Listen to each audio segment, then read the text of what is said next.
this. So this is the circulatory system. Now notice how all of these blood, everything runs to the kidneys, right?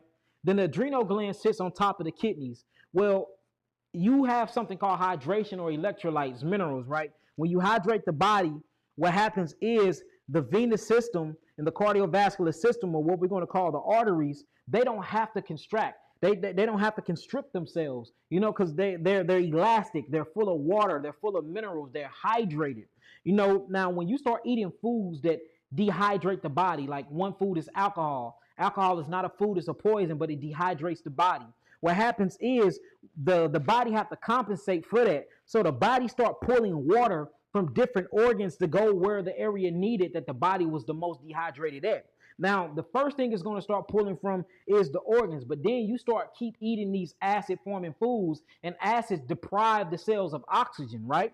So now water is being pulled from the cells. Not only that, you keep eating these foods. You 15 years in, 30 years in on an acidic diet because you never knew that foods were fruits and you never knew that foods were vegetables. So now the water starts getting pulled from the blood and the plasma. So now the vessels, the veins and the arteries start getting deprived of oxygen and water, and it becomes dehydrated. So this makes these vessels constrict. They get very, very tight.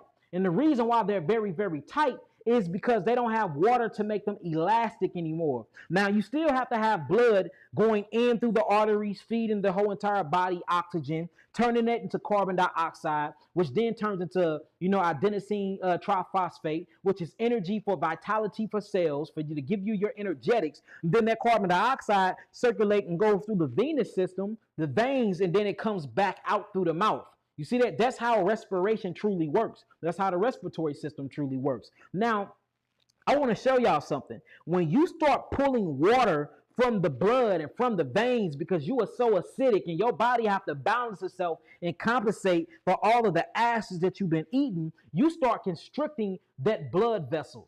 First, the vessel was like this. Blood can go freely. Now the vessel is constricted and blood can't flow freely because you are very, very, very dehydrated. So what's going to happen is this. The blood that's going through the veins that was once flowing easy like this, I know they look nasty, y'all, but was once going like this, now since the vein is constricted, the blood have to press itself into the artery wall and through the vena cava. And when it presses itself in, it presses against that artery wall. And this is what raises the pressure through the kidneys and the adrenals of the blood. That is what they call hypertension or high blood pressure. It is literally that the veins, the arteries, and the vena cava, the actual vascular system, is so dehydrated and constricted due to the adrenals and the kidneys and the lack of hydration and hydrogen, because the body is full of acids and probably LDL cholesterol plaque is just building up everywhere, that the blood now have to force its way with so much force and pressure to even get through the arteries and the veins. So it's pressing against that wall to get through, to make it back to that heart, the circular